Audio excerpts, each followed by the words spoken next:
Here in the Northern Rockies, dark winter months are outlasted in basements, dens, and nooks where kindred souls gather together to share intel, swap fly patterns, and relive the memories from seasons past. This gathering spot, known locally as the February Room, is the inspiration for this podcast. No matter the season, the door is always open to those with a fly fishing story to tell. Brought to you by CD Fishing USA, the North American distributor for composite development fly rods and accessories. 40 years of Kiwi ingenuity and graphite technology now available at cd-fishing.us or your local CD USA dealer. Follow us on Instagram, YouTube, and Facebook. And remember to go fishing. Here's your host, the Carnops, and this is the February Room. When considering your next fly fishing destination, you may just want to mess with Texas. From tarpon to tailwaters, you can fish for damn near anything across the vastness of the Lone Star State. There's a line that divides East and West Texas, and that boundary is the mighty Brazos River. The Rio de los Brazos means the River of the Arms of God, and is the 11th longest river in the U.S. at 1,280 miles. It's full of fish, and as our guest today can attest, he is the owner-operator of Brazos on the Fly. Will Stewart, welcome to the show. Thank you, Justin. It's good to be here. Good to talk to you again. You too, Will. Appreciate you joining us this evening. And the Brazos, which we will learn is a storied river, which leads us right into a fishing story. So go ahead and shoot. Alrighty. Probably one of my favorite fishing stories so far as being a guide, was last year, a little earlier than now, probably late March, early April. I had two couples from down in San Angelo, Texas, that came up to fish with me, and I had just about a month before that picked up a Hog Island skiff with a jet outboard, and was still kind of testing the waters with it. The boat's rated for 5 people, and so me plus 4 would have fit that perfectly, but it's got a 40-30 jet outboard on it, so I wasn't sure it was going to push all 5 of us in the shallow water in the river.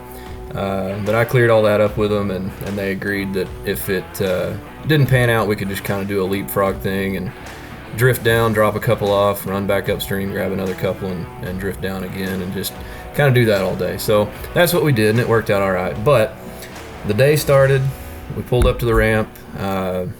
My clients were there. They were just up the road at a lake house that night, so we pulled up, and I walked over and was kind of at a loss because I've never seen that many people at the ramp before. And it turns out there was a Cub Scout group putting in, and I think we waited an hour, maybe a little over an hour for them to clear out. There were 4 trucks back down the ramp, which is a single file ramp. The guy at the bottom was done unloading, trying to come up, and the rest of them were still unloading, and people were starting to unload coolers and canoes at the top of the ramp, and it was just a madhouse. There were kids running everywhere, and it's really a fairly hazardous spot. There's a blind curve on either side of the bridge right there, and I was as nervous about the kids running around as I was about anything that morning. But anyway, they got the ramp cleared out. We kind of let them know we were trying to get down there, and we finally got in, and since we had to wait that long, I just told all 4 of my clients just to hop in the boat, and we're going to try to blow this joint, get out of here and get to some open water. So we did, and I rowed them down to the first kind of deep pool where I could get the motor fired up, and fired it up. And of course the the stern of the boat just kind of dug in, and nose went up. It wouldn't get up on a plane with that many people. So we had to go to that plan B of playing leapfrog all day. So I dropped 1 couple off pretty close to where that happened, and took the other 2 down to Flint Bend, which is the first major bend after the ramp, and it's usually a good casting spot, good fishing spot, and got them started. And the other couple had started fishing in a kind of a slack water pool upstream where I dropped them off. So I go back up there and pick them up, and they had already started fishing, so I let them do that for a minute while I got some stuff squared away on the boat. And I was just about done, and I hear this splash behind me. And they had been making their way along the bank around a piece of driftwood, and the wife had stepped out a little further than the husband had, and it does drop off there a fair bit if you step out just that one extra step. Anyway, I turned around just in time to see him haul her up out of the water by her wader straps, and she had gone in over the waders, and he drags her out, and in the meantime of doing that, he makes the mistake of saying, "I didn't tell you to step out that far." And it's all of 60 degrees, and the water, it couldn't have been over 55 or 60 degrees, so it was not a warm day, not warm water. And I just knew he was going to be hurting later that day when he got home. But anyway, he hauls her out, and she starts taking her waders off and dumping them out and wringing her socks out. And I make it about halfway over to him, and I just kind of stopped in my tracks because he said something to her, and she immediately retorted back to him, "Don't talk to me right now." And so I was a little taken aback, and I debated just turning around and going back to the boat at that point and giving her a little more time. But I went over, asked her if there was anything I could do, and she said, "No, I'm fine. Let me just get everything wrung out and dumped out, and we'll see where we are then." So I said, "Okay." So I went back to finish out doing whatever I was doing in the boat, and I start walking back over there about 5 minutes later, and I'm like almost in the exact same spot, and the husband decides to say something again, and she again immediately looks at him with a very icy look and says, "I said don't talk to me right now." And so that time I went over, I said, "Look, if you're just soaked, if you're just too wet to fish comfortably, I'll take you back up to the ramp. We're only about a quarter mile down, and I'll get you up there. You can drive back to the house. Y'all are just up the road. Get you some dry clothes, come back, and we'll be good." And she wouldn't do it. She wasn't having it. She just wanted to fish. So that's what we did. And she toughed it out from about 8:45, 9 o'clock that morning when we finally got started till I guess about 3:30 that afternoon. And the clouds never cleared up. It never got any warmer. The wind just kept blowing.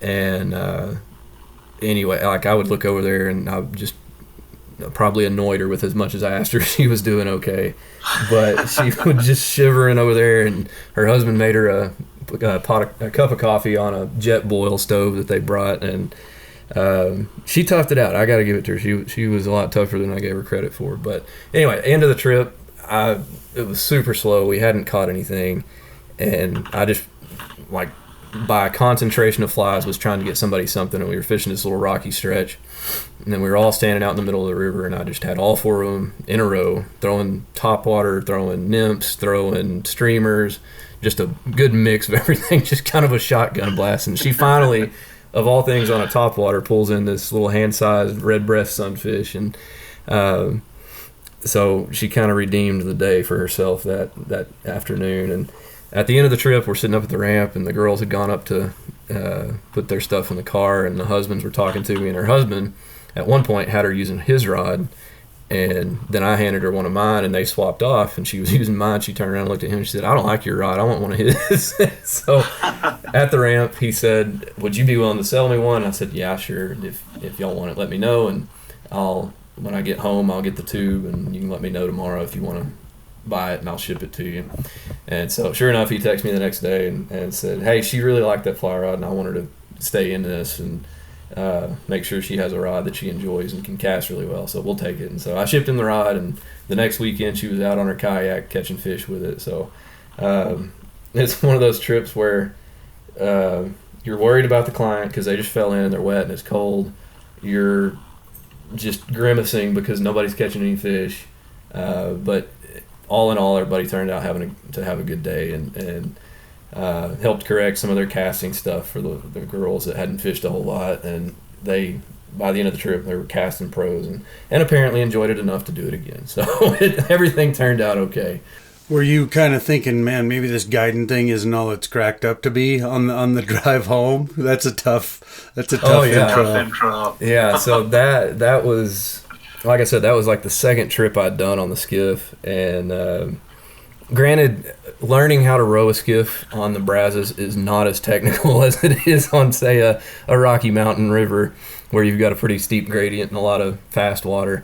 Down here, the biggest thing you're fighting against is wind, and so if you can position the boat upstream or downstream, whichever way the wind's going to push you, and just drift that way with the wind and keep your people in a good casting position, then you're good to go. But yeah, I was seriously doubting myself at that point.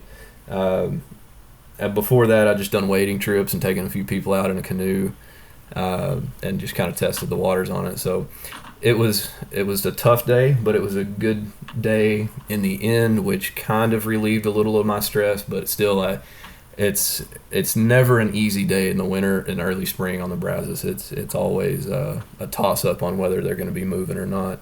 Well, I tell you one thing, you had an easier day than that Scoutmaster did. Certainly. That's as big of a pain as it was trying to get down the ramp.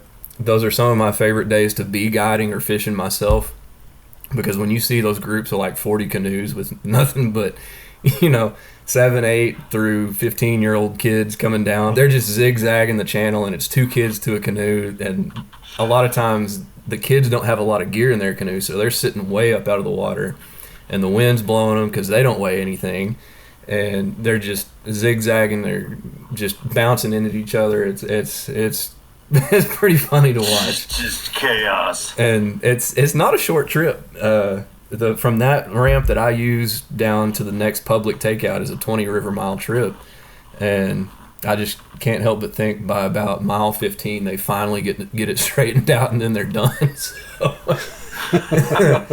But it's always fun to watch people coming down, and you can almost immediately judge the experience level that people have out there. So on your float trips, are you going boat ramp to boat ramp, or are you floating down and then using the motor to run back up, or how's that work? Typically what I'll do is I'll put in, we put in at the Highway 16 bridge below Morris Shepherd Dam, which is the dam that makes Possum Kingdom Lake. So we put in there, and like I said, the next public access point is a family-operated canoe rental and shuttle service, which is on by the Farm to Market 4 bridge. And so it's 20 river miles, and I haven't tested the boat beyond about 8 to 10 miles down enough to be comfortable taking clients that far. There's some really, really shallow shoals once you get past that 10-mile point, and even really past the 8-mile point is pretty difficult unless we have really good flows. So yeah, we'll put in right there at that Highway 16 bridge. We'll drift a pretty good ways if the current's really slow or the wind's really fighting us. We'll use the motor to kind of hop from pool to pool and find a good wind shielded area to fish from. But it's a tough river to fish, and I'm very thankful to have a jet outboard as opposed to trying to get back upstream in my canoe like I was doing. So are you fishing from the boat primarily on your trips, or do you pull over and wade fish, or a little mix of both, or what's a day look like? Typically, on an average year with average flows, what we're going to be doing is we'll put in, like I said, at the ramp at Highway 16, we'll drift probably the first mile, 2 miles, and if it's fishing well, then we'll fish that as long as we can and keep catching. And that stretch, when we get on the boat initially, I'll have them cast from the boat because it's a good warm-up spot. You don't have as much to get hung up on your back cast or forward cast. And there's a pretty good deep stretch past that 1 mile marker that has a lot of big rocks, deep holes, and we'll use some intermediate line in there and try to get down to some bigger fish. Like it's flowing right now, so about the lowest I can run the jet skiff down there is 100 cubic feet per second, and that's a good level for a mix of fishing styles. So when it's running like that, I'll pull off on some flats if there's carp tailing and try to get people to catch some carp. A lot of people don't want to do that because the stigma that carp have in Texas is not a favorable one. Sure. Well, and then they're a pain in the ass. Oh yeah. If I have some pretty inexperienced fishermen with me, then I don't push that. But there's some flats that we can do that in. Occasionally, you'll catch some largemouth or spotted bass swimming around on those flats too. Yeah, I personally, I don't think the boat is the place to learn the fundamentals of fly fishing. So I think that you got to learn the fundamentals on the ground, on your feet, and then gravitate to the boat. And, that's not the approach of everybody, but, I'm at the point where, I just flat tell beginners, like, go take a fly fishing course, go take a lesson, get the fundamentals, down before you go ahead and book a guide trip. I don't want to waste your time spending, 2/3 of the day just trying to get the fundamentals figured out and give you the best chance of catching fish. So it's, I liken it to golf. Like, would you just run out to Pebble Beach for the first time in the wind, or would you go to the driving range and work your way up to fly fishing from a boat in the wind? I get it. Yeah, it's a fine balance here, especially because, fly fishing is not something that's real prevalent in North Texas. It's increased by, exponentially over the last 10 or so years, and it's great that it has, but that's one of the problems, is that a lot of people just don't know where they can go to do it. And so I think that plays a big part in why I have so many beginners that come out. But I also love that because I also teach high school. I love to teach. I love showing people new things, and so it plays into the teaching part of it. It plays into the fishing part and being outdoors, and it's a really good experience for me, and I try to make it as good of an experience as I can for everybody. But like you said, and when people book a trip, I send them an info sheet with what to bring, what not to bring. I recommend some places to watch some casting videos, and recommend that they practice a little bit before they come if they can, and then we kind of adjust accordingly when they get there, and I can see what they're capable of. So I totally get the boat thing. It's easy to cast from a boat once you're used to it, but like you said, it's a learning curve for sure. And when you're in the boat, you do kind of have to get those casts out there a little bit further. In a lot of cases, especially if you're fighting current up there, or if I'm fighting wind down here, it can be a little bit of a challenge to keep clients in just the right spot if their skills are not there. Well, yeah, and just the line management aspect of it as well. Yeah, that's awesome that you send them casting videos, and I always try to do that too. If I've got somebody, I end up getting a lot of blind dates myself because I'm an independent contractor, right? So I'm not an actual outfitter in Montana. There's a discrepancy between the two as far as licensing goes and who can do what. So I do end up just with blind dates. But if I have a a conversation beforehand with folks, I make sure, and just like you, send them videos. They never watch them, but at least you tried. At least you can say I told you so. Yeah, right, exactly. The most important thing, right? After I met you at the Texas Fly Fishing and Brew Festival in Mesquite this last winter, and we chatted a few times, and you had some flies that I recognized and stuff, and I ended up buying those flies from that one guy that came over. He had those great frog rods. Yeah. I've fished them a couple of times. I think it's still been a little early in the year for them, but I hope if they start working, I'm gonna have to give them a call and pick some more up. They look great. Yeah, so you get a lot of topwater opportunity, it looks like. You had a lot of those Dodo poppers and stuff in your boxes, and that's my absolute favorite. If we can get some largemouth and spotted bass to take those topwater flies, it's an absolute blast out here. It is.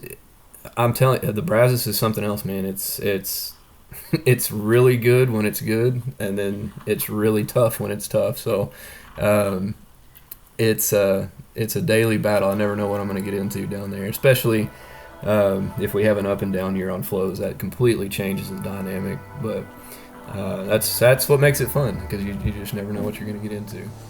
Yeah, so when I drove over the river on my way out of there, I took an extra long look at it after chatting with you, and pulled over and put eyes on it, and I was definitely put that on my list. I'm like, next year when I come down, I might come down a little later or something, and try to get on it with you. And what even further kind of piqued my curiosity was the novel that you shared with me, and you were generous enough to send me a copy. So let's talk about that book a little bit. I understand it's played an important role in protection and conservation along the Brazos as well. Yeah, certainly. So, it's Goodbye to a River is the title of it, and it's a narrative by John Graves, who I like to think of as kind of a Texas version of Hemingway. He did all sorts of things throughout his life. His main claim to fame was as a writer. But he was in the military for a while. He lived in Europe for a short while and traveled a lot, ended up kind of up in the Northeast for a bit as well, and then gradually kind of found his way back to Texas. And what the book is about is in 1957, there was a plan by the Brazos River Authority to build, and I always forget the exact number of dams, but several dams below Possum Kingdom. So Possum Kingdom was built in the 30s. And then Lake Whitney is down further, down close to Waco, that area. And so the plan was to build a series of, I want to say it's like somewhere between 5 and 8 dams between those two. And like John Graves says in his book, it would essentially would have made the Brazos a series of beads on a string. And it would have pretty much inundated all of the river channel from Possum Kingdom to Lake Whitney, which in some regards, at that point, when hydroelectric generation was kind of the way to generate a lot of electricity, it would have been great for that. It would have been great for your typical lake recreation type stuff, but it would have absolutely, like I said, inundated the river channel for a really long stretch, and which would have been a huge shame, because there's so much history and landscape and everything else that goes along with rivers that goes along that stretch. So the end product of him, it started out as this trip in 1957 as kind of his farewell to the river that he grew up around, camping and hunting and fishing and doing canoe trips on. And after that point, after the trip, he published it as an article in, can't remember if it was like Outdoor Life or something, one of those outdoor magazines that was extremely popular back in that day. And after he published that, it got all this national attention, and it's not like I can't find anything concrete online that it had any like direct effect on the Brazos River Authority, but its popularity throughout the nation, and then once he published the book, I think it gained enough notoriety and brought enough awareness to that stretch of river that they kind of backed off of that plan. And there may have been other factors that played into that, but I can't imagine that it didn't have an effect. The way he wrote the book, not only about himself taking this trip, but he includes the history of like the first settlers that come into the area in Palo Pinto County and that area where I fish primarily, and how they were in conflict with the inhabitants that were already there, which were the Comanche Indians, which were notorious for raiding. They're the best horsemen in the world at that point, and just absolutely ruthless in defending their home territory. And so the Brazos from Galveston all the way up to the Panhandle out by Lubbock was kind of the frontier, and where a lot of the beginning of the conflict with the Comanches and the end of it came into play, out in Palo Duro Canyon and the headwaters. So if you go out towards Lubbock, the technical headwaters of the Brazos actually start in New Mexico, and then it starts to come into these different tributaries, and you have the Double Mountain Fork, you have the Salt Fork, you have the Clear Fork, and that all three of those then come together just shortly above Possum Kingdom Lake. So the Clear Fork and the Salt Fork are the last two confluences, or is the last confluence above PK, and then it just forms the Brazos, which then goes into PK and then on down to the coast. And Indians like Quanah Parker and the most famous Comanches that you hear of, that was their territory in Texas, and their hideouts, their buffalo hunting grounds, and it's you can't not, if you know anything about those, you can't drive through the headwaters to where I live in Olney without thinking about all those things that happened out there. And a really amazing piece of country. A lot of people think as they drive through it to go to school at Texas Tech in Lubbock or something, they just think it's just this desolate wasteland. But it's my mind just is going nonstop if I make that drive, or if we're driving to New Mexico or Colorado. I can't help but just try to replay all of these different raids and the lifestyle of the Comanches in my head and what they must have thought when settlers started coming across that area. And you start having cavalry units chasing them around out there, and initially the Comanches just really giving them heck, and cavalry being completely ineffective. But it also, in a natural sense, in the book, John Graves writes about how if those dams were built, you'd never see another big head rise coming down the river and all the debris it brings with it. Because if Possum Kingdom wasn't there, then the Brazos all the way down to Whitney would still be a red consistency of chocolate milk, because of all the red clay that washes in out of West Texas. And but with Possum Kingdom where it is, it filters out, and now where I'm fishing it, I mean, it's almost as clear as any of the hill country rivers that you'll get on. So it's beautiful now, but I mean, even with Possum Kingdom being built in the 1930s, you've lost that ability to see how that river used to flow naturally back then.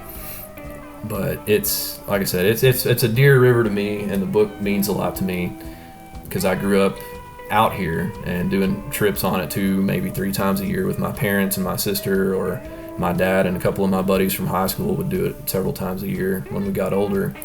And my first exposure to the book was on vacation. My dad would climb in the back seat with me and my sister and read us a book over the entire span of vacation, because we never flew anywhere, we always drove. And it usually had some kind of historical context. Sometimes it was a classic like Moby Dick or something like that. But the summer he read Goodbye to a River to us, I fell in love with the book. Was fortunate enough at some point in my younger years to go to a guest speaker series at Midwestern State University in Wichita Falls, where John Graves spoke. I want to say he spoke alongside Larry McMurtry, but I can't remember that for sure. Wow, cool. Larry McMurtry is from 15 miles north of where I live in Archer City, so there's a lot of good riders out here. But one of my, I can't start reading Goodbye to a River, and I'm going to read a quote out of it. The first page on the first chapter, it's the second paragraph. It's one of my absolute favorite paragraphs in the book. It says, most autumns the water is low from the long dry summer, and you have to get out from time to time and wade, leading or dragging your boat through trickling shallows from one pool to the long channel-twisted pool below, hanging up occasionally on shuddering bars of quicksand, making 6 or 8 miles in a day's lazy work. But if you go to the river at all, you tend not to mind. You're not in a hurry there. You learned long since not to be. And that paragraph, I mean, that last sentence, you're not in a hurry. You learn long since not to be. I mean, I go through that entire sentence every day when I'm going to do a trip on the river, because I'm always like in this mind fog of, did I forget this? Do I have this? Is this going to be a good day of fishing? Is it going to be a bad day of fishing? And you get to the river, Right. As soon as you get the boat in, it's just like this sigh of relief, and you're there, and you're there, so it's going to be a good day. It's nothing. There's no other way to look at it. Right. Yeah. And that paragraph hooked me too right out of the gate. I was like, wow, this guy is legitimate. And I admittedly have not finished the book that you sent me 2 months ago, because I live in the loud house like you, and finding uninterrupted reading hours right now is tough with fishing season here as well. But I'm about halfway through it and have thoroughly enjoyed every minute of it. And the other reason why I'm going so slowly is I keep rereading everything, because the guy is such a master storyteller, and he's a literary genius, and I'd never heard of him. And I've already reached out to a friend of mine who is the best writer I know, that works for Bugle magazine, and I was like, hey, have you read this book? And he said, no, I hadn't heard of it. And so I kind of feel like I got a gotcha too, like for me to find a book that guy hasn't read that's about nature and a river specifically told in the way that John Graves is telling this story, that's going to be a win for me. Yeah, there's rarely a trip I take with anybody that I don't ask them if they've read it, and if they haven't, well, you got to read it. If you're gonna fish this river, if you're gonna come out here again, you have to read that book. And a lot of them have, if they're from this area, this region. It's kind of like a regional cult classic up here. But if it's somebody that's kind of a recent transplant, or somebody that doesn't live here and is just passing through, then a lot of times they haven't read it. And I hit it off with a client last summer because he loves the book. His family has a house by Graham, Texas, which is just north of where we fish, and he actually collects copies of it. And he's got all these different editions of it, and I want to say he ended up with one book from kind of a secondhand bookstore, and I can't remember the story exactly now. He's fishing with me again in June, so I'll have to ask him. But I want to say it had like a handwritten note from John Graves to somebody in it. And the story goes something like this. He had this handwritten note, and he had it sitting on top of the book on an end table in his living room, and they had a babysitter or something, and the babysitter needed to write down a phone number and wrote it down on that piece of paper, and then it like disappeared or something. I can't remember. Anyway, it was just this horrific story about this really cool piece of paper that he found in the book. And I felt so bad for him after he told me that story. It would have just broken my heart if that happened to me. But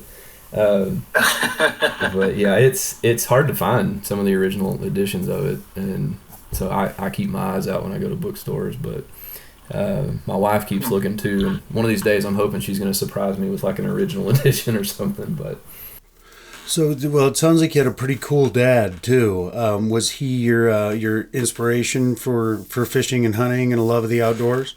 So my grandpa was kind of in there too as far as the fishing goes and being outdoors. My grandpa liked to catfish and crappie fish, which I enjoyed too as a kid. I still enjoy it occasionally, but I much prefer fly fishing. But my grandpa's favorite story to tell about me fishing with him is we had this stock tank on a little 40-acre place north of town that they had catfish and bass and stuff stocked in, and there were some pretty good-sized catfish in there. And I had my little Snoopy pole out there with some shrimp on it or something and hooked a big catfish, and it was really fighting hard, and he let me fight it for a minute, and here in a minute so I looked up at him and said, "Help me, Papa, help me." And he said, "No, that's your fish, you got to bring it in." So I ended up having to bring it in on my own. But so he played a big part in it, and my dad has done just about everything in the outdoors that you would want to do. He was big into backpacking. He did a couple of Knowles courses. He did whitewater rafting. He's done whitewater kayaking and touring kayaking. He's an avid horseman, has mules. He's packed in and elk hunted solo and with a few buddies, and whitetail hunted mule deer, pronghorn, you name it. He's done it. And about the time that I was yelling at my pawpaw to help me, seemed like about the time my dad started trying to fly fish. And I was always really curious about it, but I never really pushed it that much as a little kid, really little kid. But I would notice while we're fishing with shrimp, he would sneak around to the other side of the tank and be fly fishing. He'd be pulling out little bluegill and sunfish left and right. And then finally, I guess I was 7 or 8, and we took a trip to Yellowstone for vacation, and he taught my sister and I while we were there. We didn't catch a fish the whole trip, I don't think, but we got home and he bought us each a little rod and reel outfit, and that was pretty much how we solidified fly fishing, is going out to stock tanks and just pulling one bluegill out after another, just hand over fist. And didn't do much for learning how to distance cast, because you could literally just use it like a cane pole out there and drop a nymph and pull it up and they'd bite it. But it made an impression on me, and for a long time I didn't fly fish here a whole lot unless it was at a stock tank. I don't know why, I just kind of dismissed the Brazos even. And if we did a trip, I would take my spinning rod.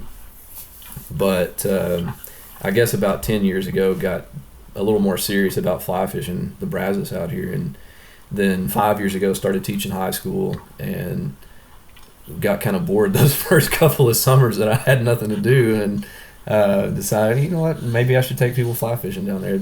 seems like something that'd be fun. And so the first couple of years, I guess 2019 was the first year I really started taking people. I just took some friends and acquaintances, took my principal out, and he had a hard day fishing and managed to pull in a 6-inch long spotted bass, and that was it.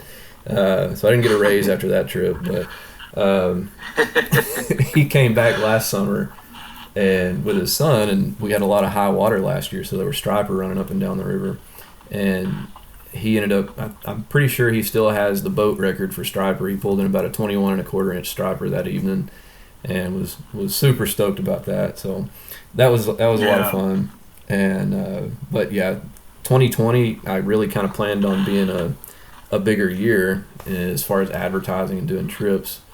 In hindsight, it was probably a good thing because I still was only doing it out of a canoe, and loading that on top of my truck was a huge pain after trips. But COVID showed up, and I decided not to spend the money on advertising or a boat or anything that year, just to be on the safe side. And then last year found the Hog Island skiff that I bought. It was for sale used and got a decent deal on it, and I haven't looked back since. Last year I did I think probably somewhere around 30 trips over the course of summer and spring and fall, which during the school year I'll do 2 or 3 trips a month. So it works nicely with teaching right now. I don't have to fully rely on booking trips, but we also do some whitetail guided trips in the fall on some of our property and some leased property that we have. So it keeps me outdoors, keeps me busy, and makes it worthwhile to be outdoors. So I've really enjoyed it. Well, tell me you have a fly called the Possum Kingdom. Not yet. What? I gotta find a pattern. I gotta come up with something. I don't have time to tie though. Is the thing. All right. Well, I tell you what. I'm gonna start working on some stuff, and I'm gonna start sending you some samples. Okay. And then you keep tweaking it, and I'll make the changes.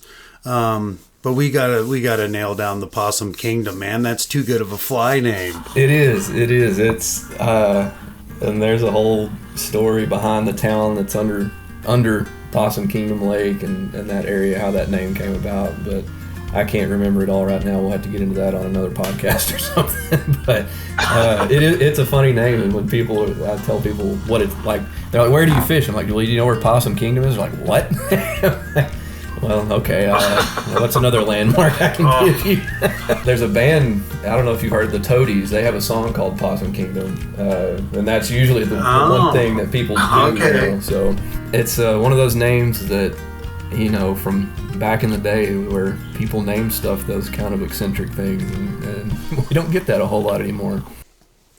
We fished some off the beaten path power plant ponds somewhere by Conroe one time too. That was really cool. I mean, yeah, it was like real cold weather, but I'll never forget the guide we were with when we pulled the first largemouth in. He said, and I'm not gonna embarrass anyone with my Texas accent, but he said, "That's just like holding a warm kitten," and released it. And it was so awesome. It was such a great soundbite. I was running the audio equipment, and I about fell out of the boat laughing. It was awesome. Well, good, Will, man. We got time for one more story if you got one on the back burner for us. Yeah. I'm going to go away from the Brazos a little bit. Like I said, last year was my first real saltwater experience fly fishing. And so back, I guess, first part of last year, there's some guys that had been coming out for a couple of years and doing falconry hunts on some of our property.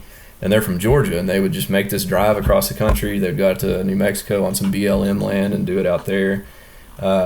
But a buddy of mine that breeds Labrador retrievers here got in touch with them and asked if we'd let them come out and try to get a couple ducks or rabbits or something.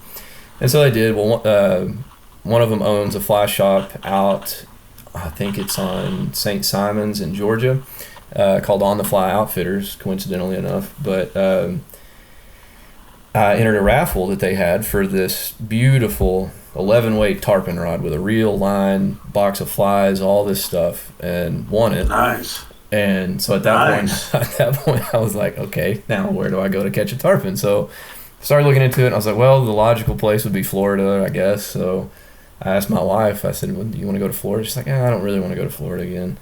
And so I started looking around some more and found this really nice place in Belize called Thatch Key. And I've been to Thatch Key, oh man. my gosh, I pitched it to her and she was like, Crazy. okay. That's crazy. That place is incredible. Sorry to interrupt you, but that place is incredible. Go ahead. Man, it's the best. And so I got it. I booked it through Orvis Travel, just because I had no idea what I was doing. I hadn't really planned that many out of country trips before, and so we get down there, and so I got to tell on my wife a little bit here. I'm probably gonna get in trouble, but I booked it as 4 day, 5 night, and we were gonna fish for 4. Well, originally I said 3 days because I knew she wouldn't want to fish every day, and would want to spend some time on the island together. And so I booked it as 4 nights, and we'd fish for, or 5 nights. We'd fish for 3 days, and we'd have 1 day just to hang out, do whatever on the island. And that was in January or February. We get a month away from the trip, and Hannah came back and she said, I think 3 days might be a little too much fishing for me. And I was like, oh man, come on, Hannah, it'll be great. We'll have fun. But I gave in. I said, okay, we'll spend 2 days on the island. We'll go do some snorkeling, and I'll fish for 2 days. And you can fish too if you want. Think about tarpon the whole time. Yeah, and so like I said, I won the tarpon rod. My goal was to catch a tarpon, and so we get down there. It's just beautiful. You get on the boat to leave the mainland. They hand you a beer. You get to the island, they walk out this watermelon rum drink, and it's just nonstop service the whole time you're there. And so we wake up the next morning, we're fishing the first 2 days. And we meet up with our guide, his name's Blake. Leslie, he's super, super, super guide. And 7:30, we leave the island. We'd been on the water for 30 minutes, and we spot some on this nice flat. And the 3 weeks leading up to the trip, I don't think I booked any trips for myself to guide here during that time span. So I was going to the river or going out to the ranch or out in my back pasture behind my house and casting, practicing, and trying to teach myself, break the habit of trout setting. And I got good at it. I was catching bass. I wasn't trout setting. I get down there. We're on this flat. It's 8 o'clock in the morning, and we've got 5 permit coming straight at us. And we get out there, and I'm kind of being timid about it. And Blake's finally like, dude, I want you to spook them or hook them. Come on. And so I get it out there. I land it right in the middle of it. He's like, that's perfect. Now start pulling it. And, stripping a crab flying is completely different from anything I do up here, because I'm usually using bait fish patterns or something like that where you're kind of jerking it several times and letting it sit. So I'm doing these long pulls on this rod, getting that crab fly out in front of him, and then they start chasing it, and he's getting excited. He said, if you feel a bump, set the hook. And I'm like, okay. And it's running through my mind, don't trout set. And I feel a bump, and the first thing I do is come up about 90 degrees with that rod. And it was a permit. Oh, Blake just put his hands in his head, or his head in his hand. And no! He made me feel really good. He said, dude, if you had not trout set, you would have had a permit on your first shot. First cast. But anyway, I blew that one. Blake he got me on 5 more shots of permit, and my wife at that point realized that getting a permit in the boat was going to be a pretty big deal. So she's like, I want you to focus on that. I'm going to watch and read my book and drink beer and enjoy this. But I want you to get a Perfect fish. fishing partner. Yeah, she said, I want you to get a fish before I do. And if you don't get a fish in 2 days, I'm going to feel really bad for canceling that 3rd day. But he got me 5 more shots that day, and we were about 9 miles north of Thatch Key at that point, and we were going to start kind of fishing our way back.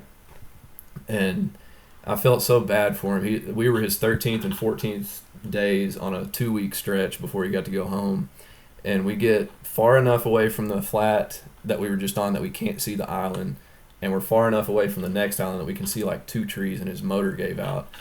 And we didn't have cell service, and we monkeyed around with the motor, and I was handing him stuff out of his storage bench, and finally we figured out that we had reverse.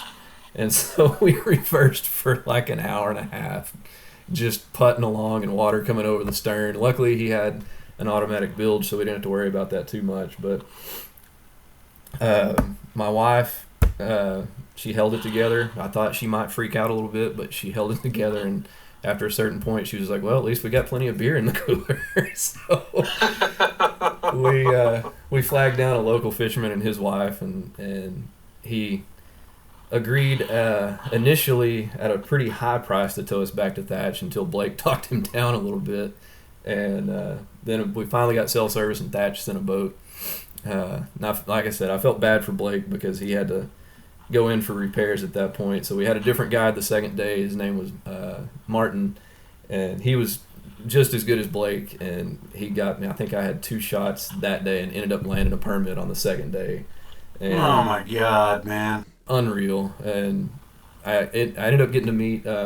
Now his name's gonna slip my mind. Lincoln Westby. I got to meet Lincoln. Oh, cool! On Yeah, the island. He was guiding a couple. Nice, man. He was guiding a couple of older gentlemen that morning, and they were just beating themselves up. They go down there every year apparently, but they'd been there 5 days and hadn't landed one yet. And we got back to the island. One of them said, "Well, how'd you do?" And I said, "Well, tell me how you did first, because you're having rougher luck so far." And he said, "Okay, I don't need to hear any more about this." No, man, I've been that guy 3 times in Belize.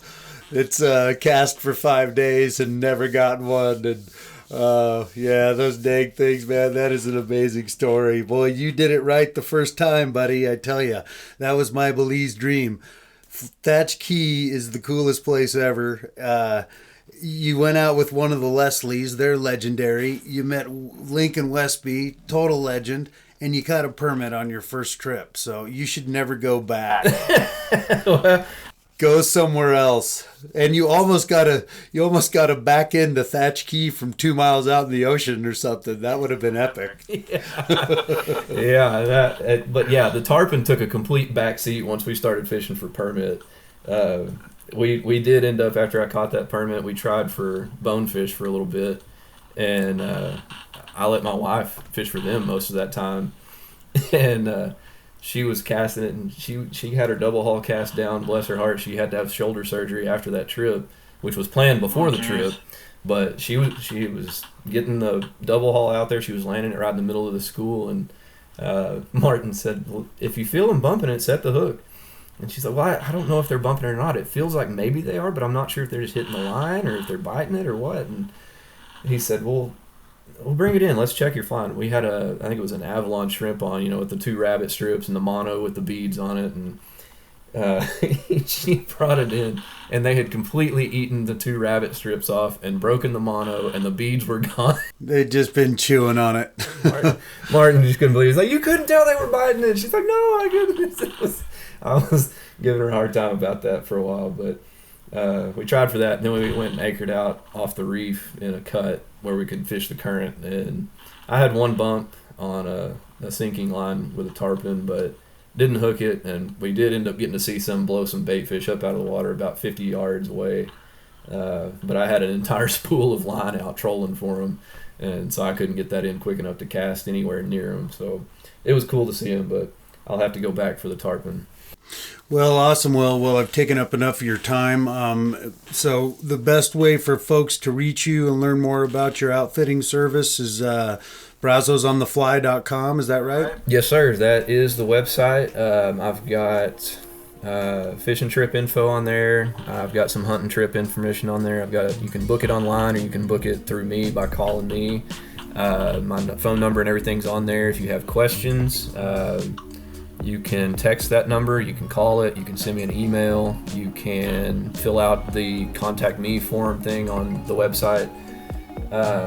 What else? You can book it through the website too. There is a booking calendar on there. If we do it through me, I avoid a little bit of a fee through my website, so there's that to contend with. But yeah, the website is definitely the best place. I try to keep pricing and everything updated as regularly as I can, and if you're looking for a specific date, you can look at it on there. I should have most of my non-available days marked off. So anyway, that is definitely the best place. But I'm on Instagram. It's at Brazos on the Fly. I've got a Facebook page as well. So any of the above. Go to thefebruaryroom.com where you can access a complete library of our podcast and read more about our guests, their fishing stories, and favorite fly patterns. We're always looking for exceptional fly fishing yarns, and if you have one to spin, shoot us an email at info@thefebruaryroom.com. The February Room is always free, but if you feel like throwing a nickel in the pond, we appreciate any additional listener support. For companies and individuals interested in sponsorship opportunities, please contact us for our media kit. Thanks for stopping by the February Room, and we'll see you down here next week.